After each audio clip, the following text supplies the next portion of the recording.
Today's topic is Yes You Can, how the Torah's narrative moves us from a fixed to a growth mindset. And a big welcome on behalf of the entire crowd gathered here today to Rabbi Mordechai Dinerman. Good afternoon, everybody. And I'd like to begin with an interesting story that was told over a number of years ago in Crown Heights in 770 at Lubavitch World Headquarters. There was a Farbrengen, and one of the rabbis present, his name is Rabbi Label Posner. May he be well. Rabbi Label Posner was asked to speak about what it was to be a Chabad Chassid in the 1940s in the United States of America. There weren't so many people who were here then. He was. And so he said, you know what, I'll describe the times. And he said the following story. One of the main institutions that Chabad was involved in the 1940s was Mesibah Shabbos. Mesibah Shabbos was, you would have young men and young women gathering groups of children on Shabbos. They would make a bracha over food, and after blessing, they would hear a story, they would sing a song. And this was one of the primary activities that Chabad was involved in the 1940s in America. And so, naturally, he was a student in the yeshiva, and he was involved in this as well. One day he gets called in to the office of Merkez, the organization that was run by the Rabbi. Now, it's important to note that the Rabbi was not the Rabbi at this time, because his father-in-law, the sixth Rabbi of Chabad, was alive at that time, the Frierdiker Rebbe. The Rebbe was known then as the Ramash. He calls him over and he says, we need to branch out. Mesibah Shabbos needs to come to Philadelphia. All of the activity is in New York. We need Mesibah Shabbos to come to Philadelphia. Okay? So you're going there for this Shabbos, and you are going to run the Mesibah Shabbos, and he gives him the details. It's very important that we put an ad in the newspaper in Philadelphia.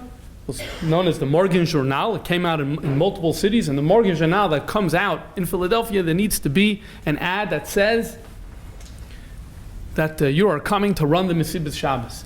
And they gave him a text of the ad that he should submit to the Morgen Journal.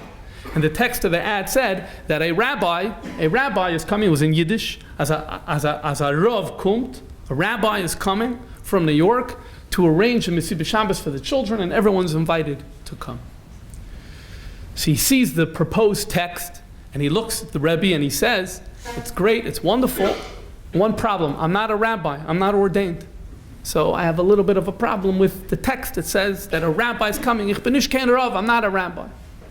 So the Rebbe got very serious and looked at him and said, Ich bin nicht bepoil chotsh bekoyach. If not, in actuality, definitely, potentially, you're a rabbi. You're a Talmudic scholar. You've been studying in the yeshiva for multiple years. You know more than half of the rabbis in America. So, because you're missing the title, that title you have in potential. It just hasn't been actualized yet.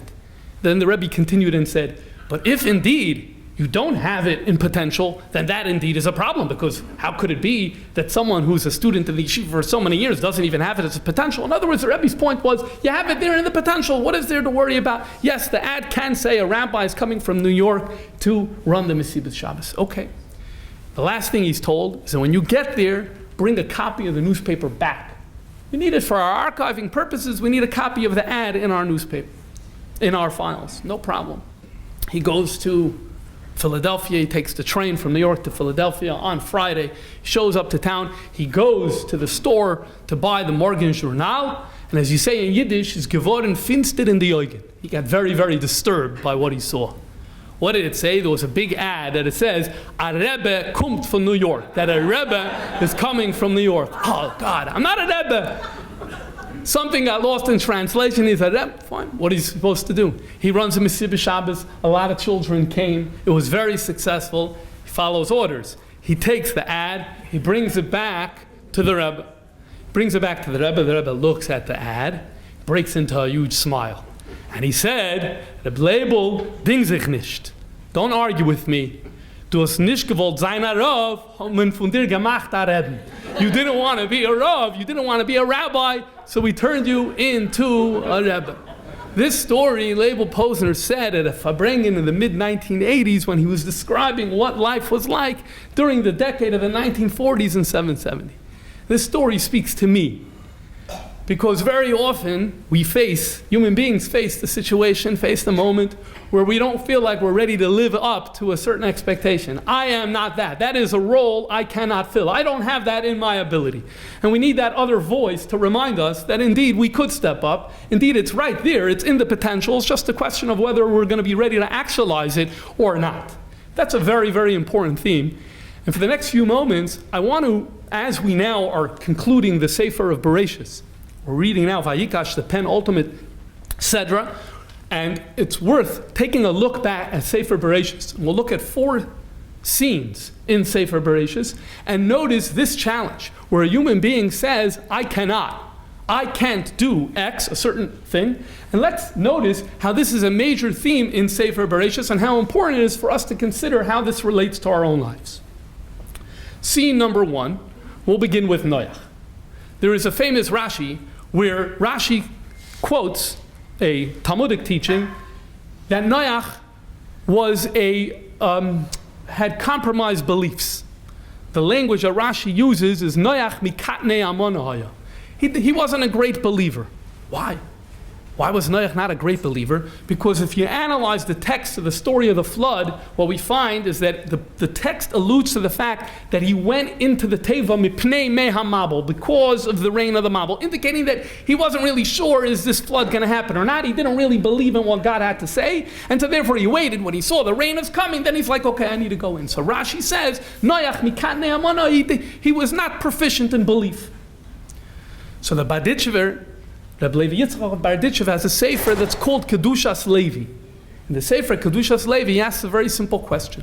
The opening verse in Parshas Noach is, Noach ish tzaddik tamim haya b'daraisa. Noach is a tzaddik. Noach is a perfect person. How can you say that Noach, the tzaddik, the perfect person, is one who doesn't believe in God? Something isn't right here. And so, the Barditchever introduces a new reading into this passage. Af Noach mikatnei amonah, that he didn't have an abundance of belief. Not that we're talking about God here. We're talking about belief in himself. Af Noach mikatnei amonah haya, Noach did not have enough belief, not in God, but in himself. What does that mean? It is well known that Avraham Avinu prayed to Hashem in order to save Sodom. That's well known. It's also noted the contrast that Noach did not do so. Noach did not pray for his generation. Why is that? Why is it that Avram prayed for his generation, but Noach did not pray for his generation? Says the Barditchever, Noach did not pray for his generation because Noach looked at himself in the mirror and said, why would God listen to me? There is no reason why he would be interested in what I have to say, and there's no way that my prayer can be effective. So he looked at himself, and Noach mikatnei amonah, he was very small, minor in the belief in what he was able to do, in his capacity, in his abilities. That's what Noach mikatnei amonah. In other words, here you have a human being who says, just in summary, I cannot get God to listen. Hold that in your head. That's number 1. Let's now move along in Bereshis to Parshas Chayesara.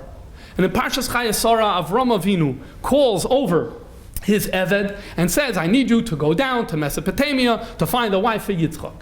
And make sure, bring her here, not the other way around. Yitzchak can't go there. It's very important. The Eved Avram turns to Avram, and he asks a simple question.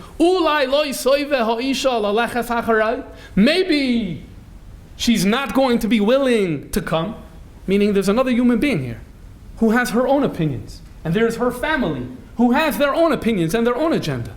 So I can come with animals laden with jewels and many other things, but am I really going to be able to convince her to come? Maybe yes, maybe no. I'm not convinced I have this ability to get this done. So Avram Avinu responds and says, no, it's going to happen. You're going to be successful. God is going to send his angel with you, and you will indeed be successful and get her to come along with you. In other words, by looking at the story, here we have the classic case of someone saying, I cannot get another person to listen to me. People have freedom of choice. That other person has their own agenda. Yes, we can make a presentation. Yes, we can make an argument. Yes, we can try to do everything that we can, but at the end of the day, there's no guarantee that I can get the other person to come along with me. And we need to hear the voice of Avram Avinu who says, absolutely, you can get it done. So if in the first story we heard someone say, I can't get God to listen, in scene 2, we hear a human being say, I can't get another person to listen to me. Let's now move to scene number 3. We come to Parshas Vayetze. And Parshas Vayetze, Yaakov comes to the well, and he notices this big boulder on the well. And he turns to all of the shepherds that are there, and he says, what's going on over here? Why are you standing around and gathering around? Aren't you paid to be shepherds? You need to take the sheep out to graze. So they say, don't you notice? There's a big boulder on the well. We're waiting for all the shepherds to come. This is how we've been doing it for years. All the shepherds need to come. And then we'll be able to roll this boulder off the well. Oh, fine.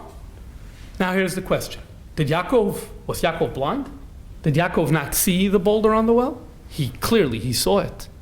So if he saw the boulder on the well, why was he telling them to give water to the sheep right there and then? Was he trying to mock them? Like, look how strong I am. In a moment I'll show you that I can roll it off myself, but you guys can't. That doesn't fit Yaakov Avinu's character to mock another person just because he had great abilities. That doesn't give you a right to turn to someone else and to tell them, look what I can do that you can't. Something's awry in this story. So there's the Imrei Emes. The Imrei Emes was the Gerer Rabbi. He passed away in the 1940s. And his sefer is called Imrei Emes. His name was Avram Mordechai Alter. So he quotes from his father. His father was known as the Sfas Emes, Yehuda Leib Alter. And he says as follows. My father interpreted as follows. When Yaakov saw the boulder on the well, he was absolutely convinced that the people standing there, if it was 4 or 5 or 6, however many people they were there, they absolutely had the ability to move and to roll that boulder off the well. They had that ability. And that's what Yaakov was saying to them. Why don't you try? Why don't you do it? But they never tried. They simply never tried. The way they always thought they received from their parents, who received from their parents, you need to wait till 50 shepherds come, then you can roll the boulder off. Who said that's true? Who said that's true? It was not true. And that's what Yaakov was saying. I don't understand why you're doing it this way. Wow. What do we see here? Here's another classic case that human beings often face. If in the first scene, I can't get God to listen, in the second scene, I can't get another human being to listen, in the third scene, what do we see? There's physical reality. I can't get the boulder to listen. The weather isn't cooperating. The flights aren't cooperating, whatever it is, whatever the boulder in life is, where there's nothing I can do. I cannot persevere through that situation. And finally, we come to the story of Yaakov and the angel. Because as we read Parshas Vayishlach, and we read Yaakov preparing to greet Esav, and we see there are 3 things that Yaakov is doing. He's praying, he's sending a gift, and he's preparing for war. So as we're reading the text of the Torah, we're expecting the next thing is he's going to greet Esav. That's what's supposed to happen. And all of a sudden there is, pardon the American expression, there is a curveball thrown into the text. The curveball is that Yaakov wakes up in the middle of the night and he's crossing some type of river and he encounters an angel. Why is Yaakov waking up in the middle of the night? Why is he crossing a river? He's going toward Esav? That sounds a little weird. You don't travel toward Esav in the middle of the night. You wait for the night to conclude. You wake up in the morning and travel toward Esav.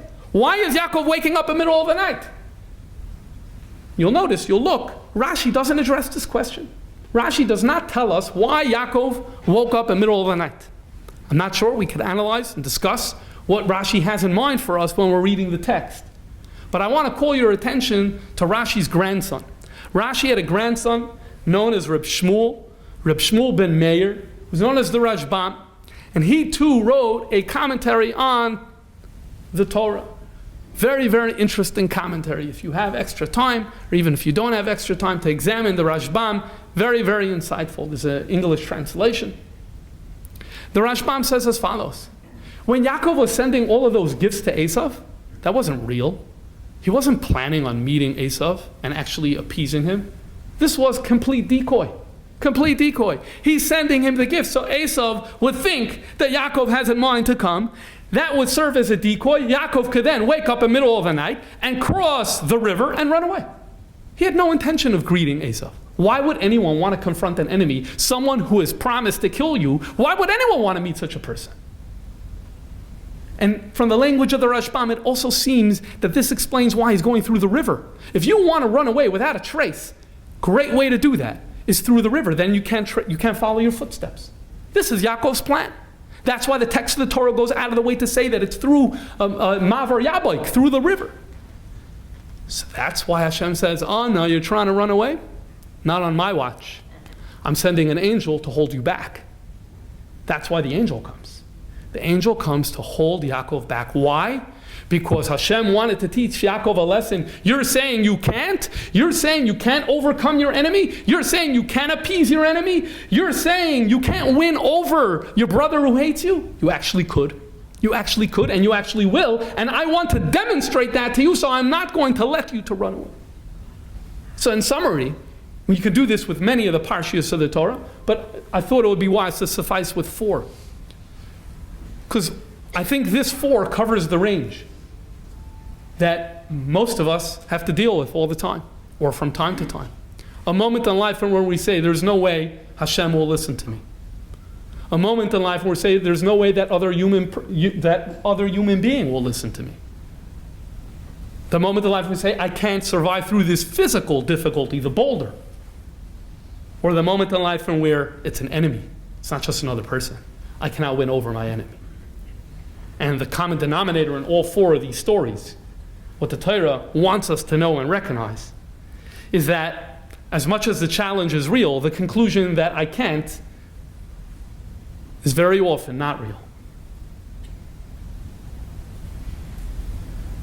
The only way to know is if we heed Yaakov's advice at that well, where he said, why don't you ever try?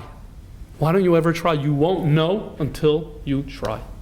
And yes, you may fail, and then a fixed mindset says, so that means I'm destined to always fail. Whereas a growth mindset says, maybe I failed yesterday, doesn't necessarily mean I'll fail tomorrow. There's another interesting story in Bereshis that shows the opposite side of the equation. Let's go back to Parshas Lech Lecha. The story of the bris ben Absarim, where Hashem, God, makes a covenant with Avram Avinu. He says, go outside. I want you to look up at the Shamayim. Count the stars. Can you count them? The language of the pasuk is, Vayomer Loi, and Hashem said, count the stars. Vayomer Loi, and God said, Ko yeh zaracha, your children will be just as innumerable as the stars. If you look at that verse, you'll notice it's only God speaking the entire verse, but nonetheless, there's 2 elements, there are 2 verbs, vayomer. First, God says, look up at the sky, vayomer, and God said, look up at the sky, first verb of vayomer. And then immediately thereafter, there's a second verb, vayomer, ko yeh zaracha. If God is speaking the entire time, you only need one vayomer. And God said, look up at the stars, so will your children be. The second, and so God said, so will your children. That second vayomer is unnecessary. So Reb Meir Shapiro, who was the Rosh Yeshiva of the Chachmei Lublin Yeshiva, so there's a sefer that has some of his teachings. It's called Nitzutzei Oyer HaMeir.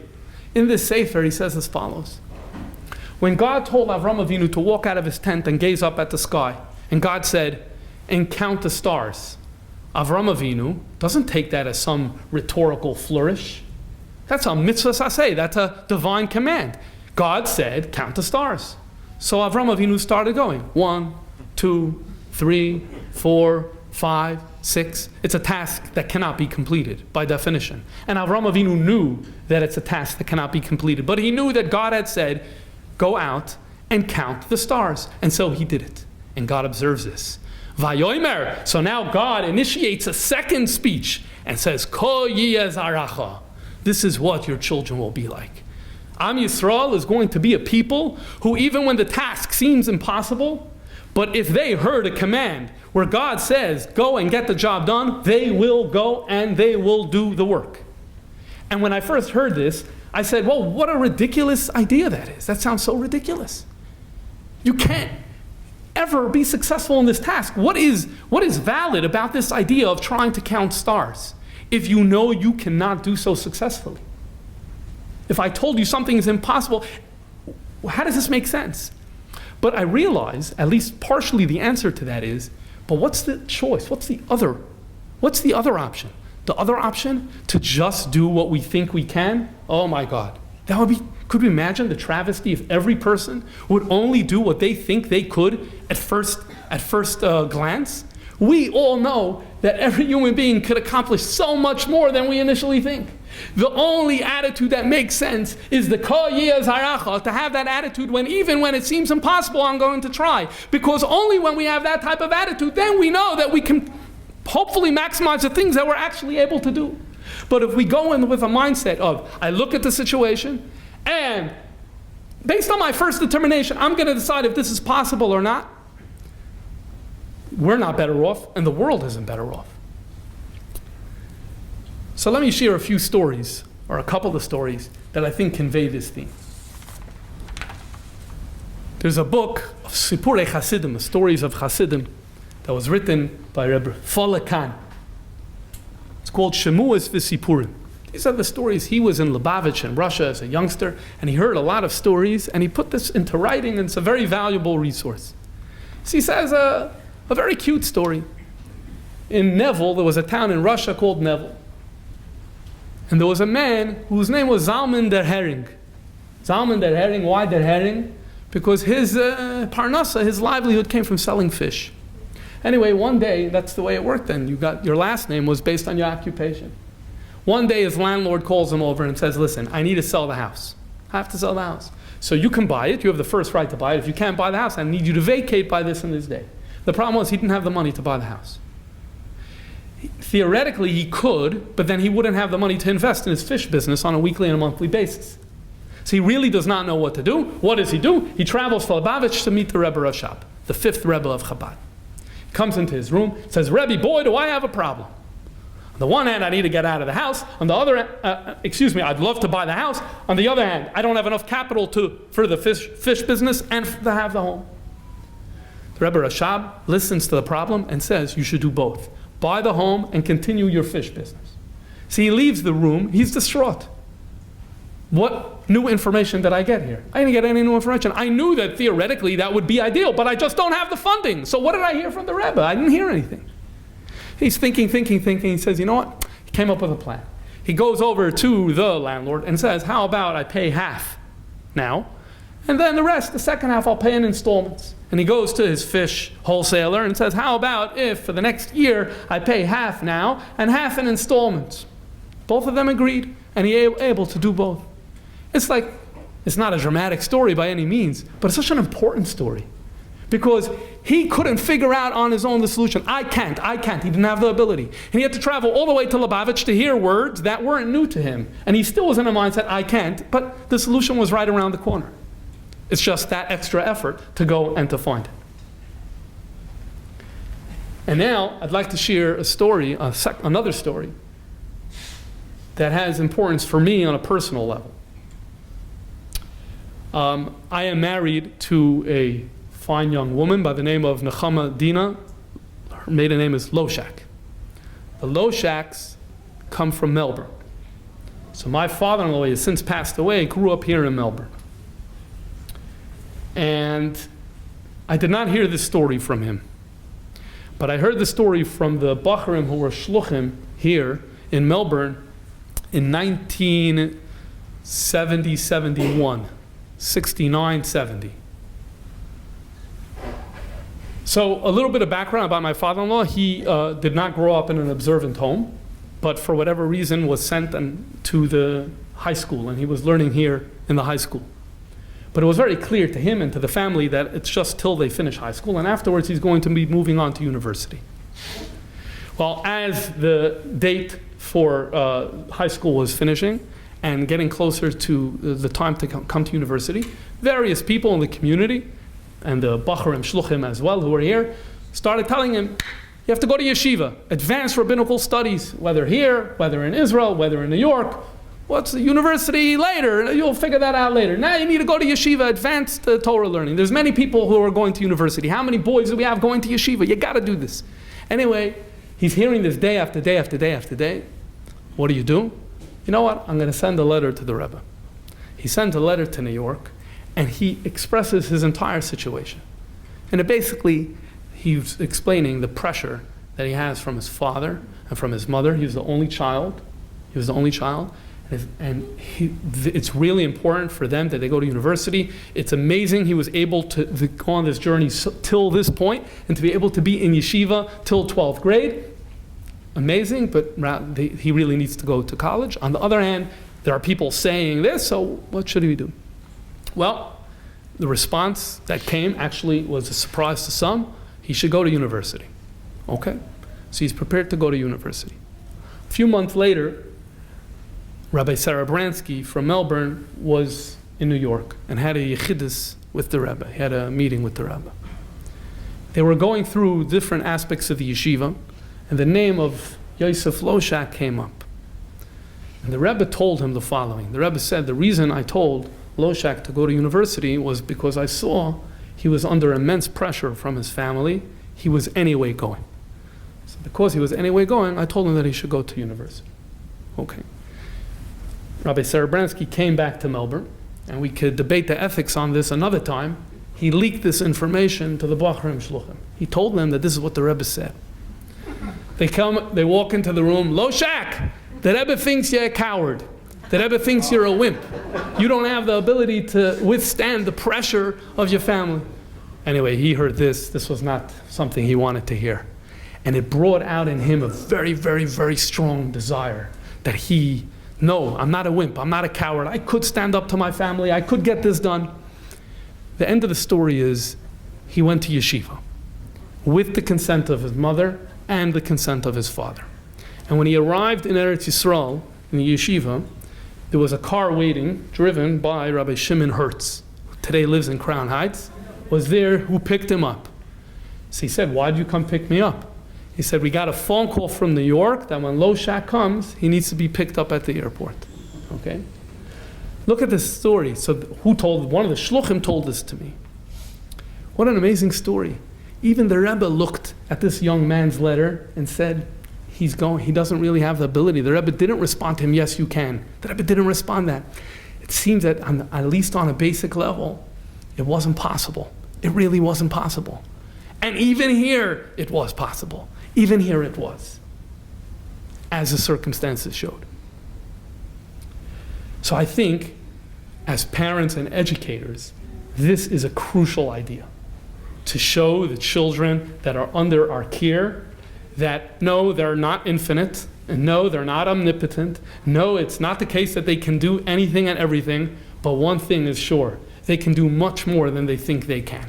There are many things that because the voice of you cannot is out there already. It's in society, it's among friends, and it's in their own head. And one of the jobs of a teacher and a parent is to be a counterbalance to that, and to showing and guiding children toward more of a growth mindset.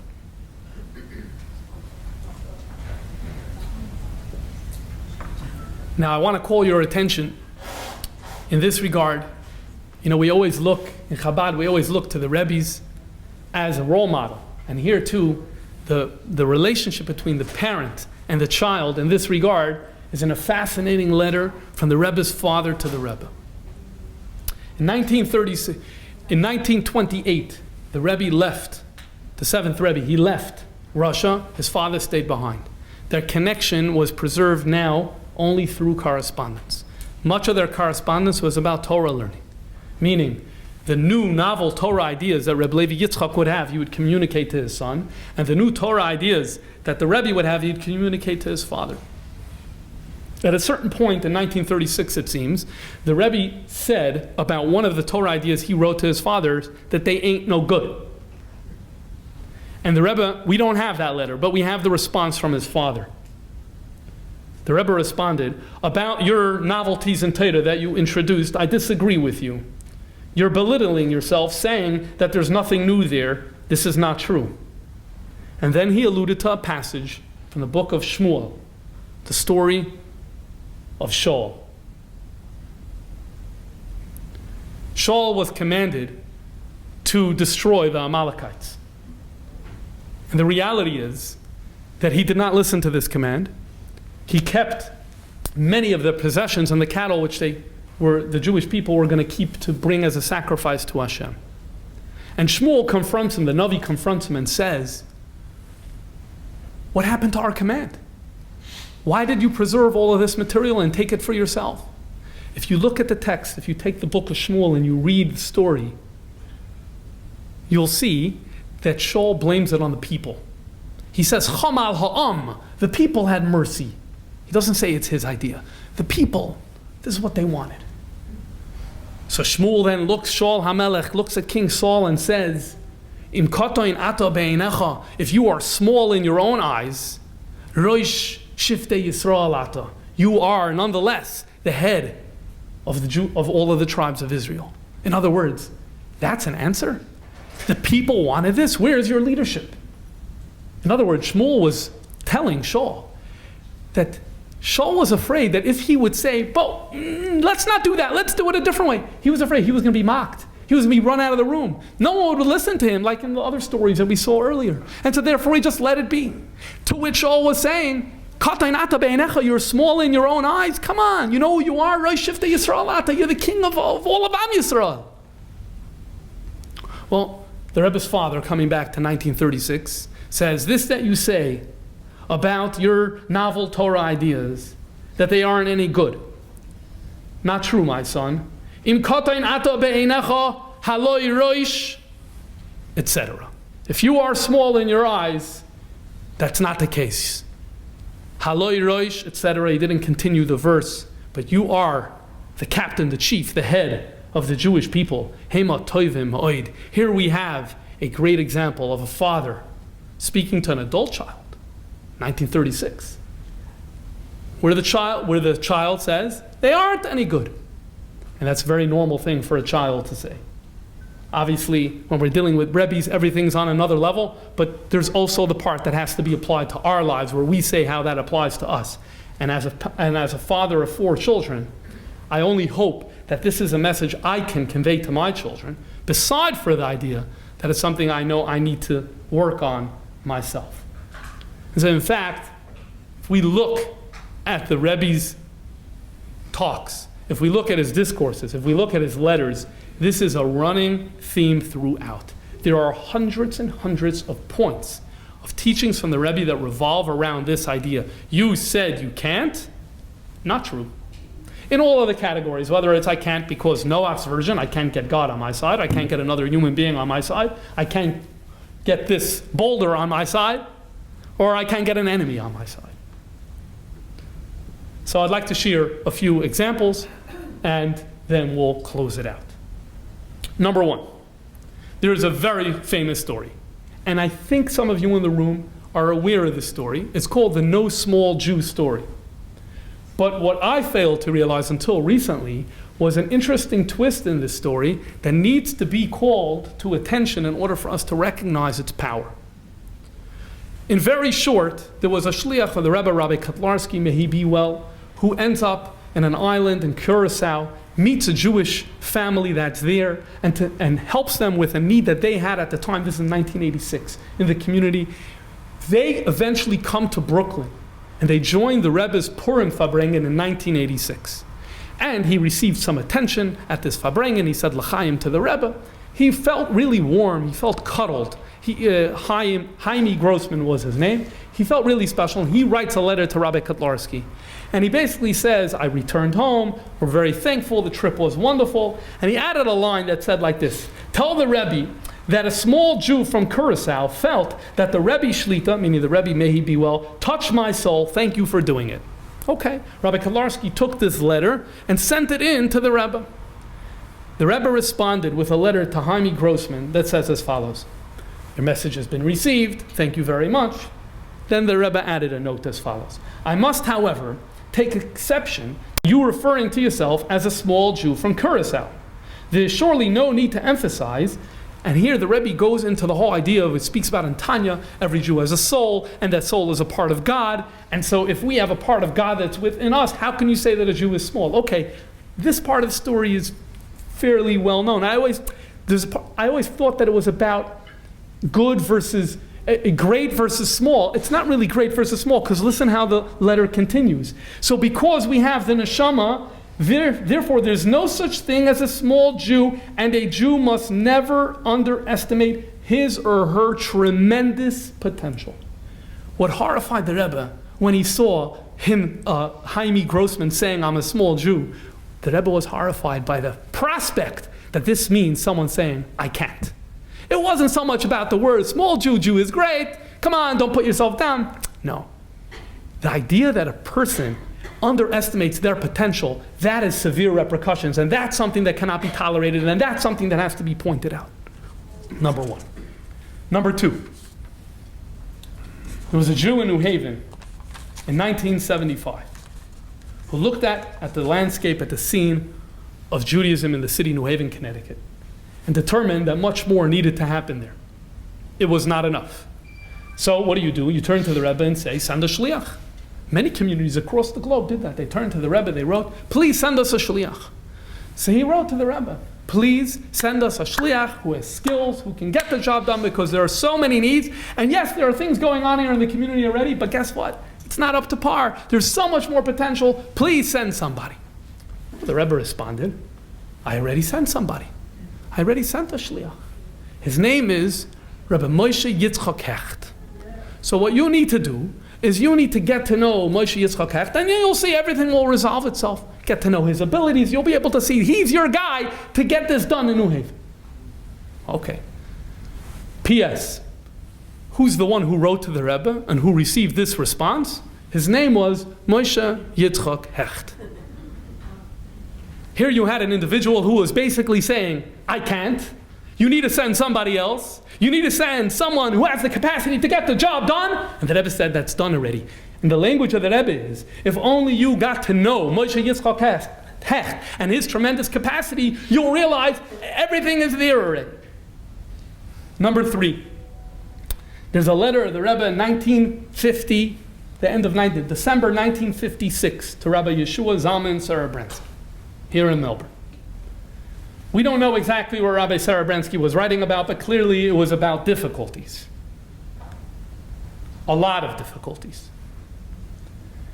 The Rebbe pointed to the story of the spies. The story of the spies, they come to Eretz Yisrael, and they see these people, large people, and the language of the pasuk is, Vanehi be'einenu kacha govin. And we felt like we were grasshoppers. That's how small we felt next to them. And the text of the verse continues, V'chein hayinu be'eineim. And indeed, they looked at us as if we were grasshoppers. The Rebbe said, these aren't two different clauses. It's actually a cause and effect. Vanehi be'einenu kacha govin, because we viewed ourselves as grasshoppers in their presence, because we were fearful, because we looked at ourselves as small, so we projected that. And because we projected that, they viewed us that way. That's why, that is why they looked at us as grasshoppers. In other words, had we gone, as you say in Yiddish, with stolz, had we been confident, had we carried ourselves strongly, they wouldn't have looked at us as grasshoppers. Relevance? If only the Jews in Melbourne and the Hasidim in Melbourne knew the koiches, the powers that they have, they would engage in all of the areas and all of the programs b'oimetz leiv, with a mighty heart, shaloi be'erech me'asherato, way beyond what has been happened till now. And once that becomes the case, all of these challenges would be gone. In other words, the Rebbe felt that the posture of Jews, the posture of Hasidim in Melbourne, and not only Melbourne, and other places as well, was not confident enough, was not strong enough. It was underestimating. People were underestimating themselves. And because they were underestimating themselves, so therefore that became a self-fulfilling prophecy where people around can start playing with you. That's not something that we want. Number 4. A few weeks ago, I gave myself a little gift by listening to an audio file of the Rebbe's Farbrengen Yud Tes Kislev, the 19th of Kislev, Tov Shin Chai. This is 1957. Toward the end of the Farbrengen, the Rebbe announced, we are building a new project in Kfar Chabad in Israel. It's called a Shikun, a new housing development. We need to raise funds. And so therefore, we're making an appeal for funds for this housing development. Now, because this is so unusual, the Rebbe said, we're going to do another thing that's unusual. What we're going to do is, everyone's going to write what they're given. I'm going to look at what they write. And if I feel that they can give more, I will announce from the podium, not numbers, but I'll just say twice as much, 3 times as much, 5 times as much. This is all captured on audio, and it goes on for an hour. And it is fascinating. Because what happens is, they sing a niggin, and then the Rebbe starts going. The first one, he picks up, he calls out a name, 50 times as 50 mal azoifil, 50 times that amount. To one person, Sidney Hecht, the Rebbe says, 200 mal azoifil, 200 times that amount. To one of the Simpsons, the Rebbe said that he should give a certain amount more, and said, I don't know where he would get the money from. I myself don't know. But li hakesef v'li azov amar Hashem, God is in control of who has the money, and I'm sure God will take care of it. One of the people the Rebbe called out was Rabbi Pinchas Feldman from Sydney. At the time, I believe he was 13 years old. The Rebbe called out his father, Rav Mendel Feldman, a prestigious rabbi, and then afterwards called him out. I believe he was about 13 years old. The Rebbe said, Svei mal azoifil, to give twice the amount. And I was thinking to myself, because I looked at the names and I created a little bit of a list to see who the Rebbe was talking to. 95% of the names were people under 30. And I think 100% of the names were people under 50. No one more than 50. Most of the people were under 30. And many are between bar mitzvah and 20 years old. Bacharim, young people. So I'm thinking to myself, this is not about Kfar Chabad. This is not about building a shikun in Kfar Chabad. It wasn't about the bottom line of having that money. This was a message to the young people who can still be shaped. The old people, they're old. The young people, they can still be shaped. Are they going to walk around like this with kleina hasagas, with narrow-mindedness? The Rebbe was allergic to narrow-mindedness. Teach them, show them. You could do so much more. At one point during this proceedings, the Rebbe looked at someone's card. And the Rebbe said, in Yiddish, das ist Ärger von der Tzimtzum Harishon. Now we can spend an hour to explain what that means. But this is worse than the first concealment. In Kabbalah there's a topic called the Tzimtzum, and how God conceals himself in order for the world to come into being. This is called Tzimtzum. This is worse than the Tzimtzum. Why? And then he explained as follows. This is like deep stuff that's not really, we don't want to get too far into this, but it's worth it. Kabbalah, Hasidus explains that the essence of God didn't undergo any concealment. The essence of God is exactly the same. The concealment was only in God's light. Now again, I'm not expecting any of us to understand what that means right now, but again, the essence of God was not removed, didn't need any concealment. The concealment was only in God's light. There was no way for the world to come into being until that light was removed. And so the Arizal, the famous Kabbalist in the 16th century, spoke about that there is this tzimtzum, this concealment. So the Rebbe said, here, with God, God's essence always remained. What was removed was only the light. But with you, and we don't know who this was, one person or a few people, with you, not only your light is removed, your whole essence is removed. Your whole essence is concealed because your essence can actually give so much more than what you're offering to give. And then the fact that you're giving this paltry sum, that means your light's not here, your essence isn't here, so this is worse than the Tzimtzum Harishon. Okay. It goes on for an hour. He goes name by name. Name by name. As I said before, I don't think this was about Eretz Yisrael. Yeah, it also was that. I don't think this was about a shikun in Kfar Chabad. I think this was about building people with a mindset.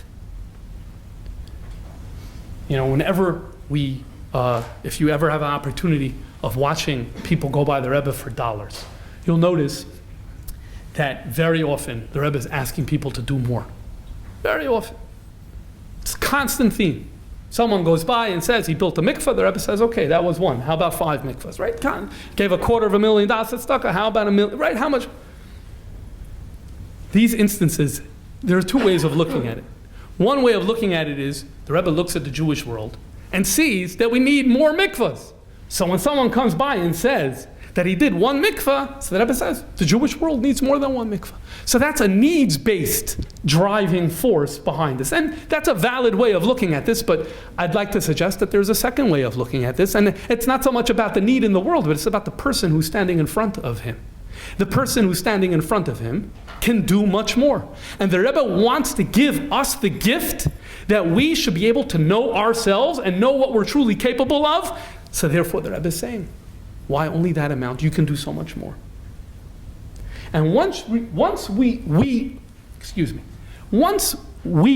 reach this point, when we recognize that we could do so much more in all these in many different areas in life, so then we reach the point of where if we could, then we should. Rabbi Sachs spoke about the letter that he sent to the Rebbe when he was offered to become the chief rabbi of the UK. And he didn't doubt that he had the ability to do it. That wasn't the issue. But anytime you're saying yes to something, you're also saying no to something else. And so therefore he laid out the pros and cons, whether he should be taking this position. And he ended this letter writing, so should I take the position of the chief rabbi of the UK? The Rebbe issued a response without writing any words. The Rebbe just took the should and the I and made the sign of inversing those 2 words. So rather than it reading as should I, it read I should. I love that. The reason I love that is because that's a transition, whether it's for ourselves or as parents or teachers. We need to move ourselves from should I to I should. We need to move our children from should I to I should. Why?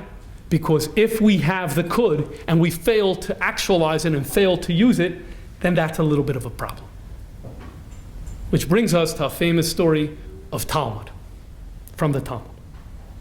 The Gemara says in Maseches Ksubos that Nakdimon Ben Gurion was a very, very wealthy man before the destruction of the Holy Temple. One day, Rabbi Yochanan ben Zakkai, after the destruction, is walking outside Yerushalayim and sees the daughter of Nakdimon Ben Gurion collecting barley from dung, from animal dung. That's how poor she was. So he looks at her and says, what happened to your father's estate? What happened to all that money? She said, he lost it all. She lost it all. He lost it all. And besides for saying the fact that he lost all the money, she also gave a theological interpretation. And I'll tell you why my father lost the money. Because he failed to give tzedakah. This is what she said. And she quoted a saying, that's a famous Talmudic expression, Melach mamoin, the salt for money is chaser, is losing the money. What does that mean? In the ancient world, the best agent for preserving things was salt. So melach mamoin, the salt of money, means what's the best way to preserve your cash is chaser if you give it away. In other words, the idea that when we give tzedakah, that is the best way to ensure that we keep it. My father didn't give enough tzedakah, she said. I don't know who gave her the right to offer this theological interpretation, but this is what she did. And therefore he lost the money. So the Gemara asks, right? The Gemara always has questions. The Talmud asks, what do you mean? How can you say that Nakdimon Ben Gurion didn't give tzedakah? Don't we know from another teaching elsewhere that Nakdimon Ben Gurion did give a lot of tzedakah? Tons of tzedakah. So the Gemara offers 2 answers to this question. The one that's relevant for us today, the Gemara answers, says, indeed he did. Indeed he did. But kideboy leilem evad loy ovad. The amount that he was able to give, that he didn't give. An amazing story. Because he didn't give the amount he was able to give, even though he outshined everybody else because he gave more than anybody else, but because he didn't live up to his could, so therefore it counts as if he didn't give anything. You know, in sports, there's always records. Think about it for a second. What are all those records in sports? I'll use baseball because I'm coming from America. So the home run. To be the home run champion just means one thing. that you outdid everybody else. Theoretically, it's possible that you could have someone who's a home run champion who underperformed because he could have hit another 20 home runs. But it doesn't matter. He's the home run champion because he outdid everybody else. I believe all records in sports are comparative to other people. And very often, that's how we operate. I give a lot if I did more than others. I pray a lot. I pray well if I do it better than others. It's a comparing game. What a terrible idea to compare ourselves to others. Why would we want to do that? This Talmudic teaching tells us, don't compare yourselves to others. Look at yourself in the mirror.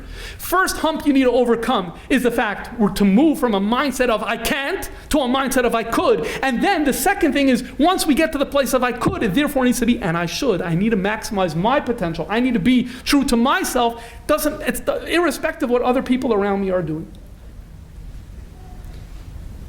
This Gemara, this story of Nakdim and Ben Gurion, the Rebbe quoted very often.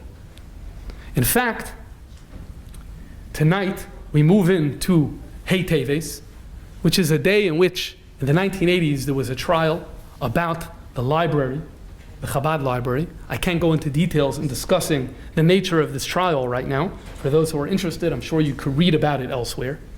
But during this time, the Rebbe spoke about an amazing thing. Because the Rebbe said as follows.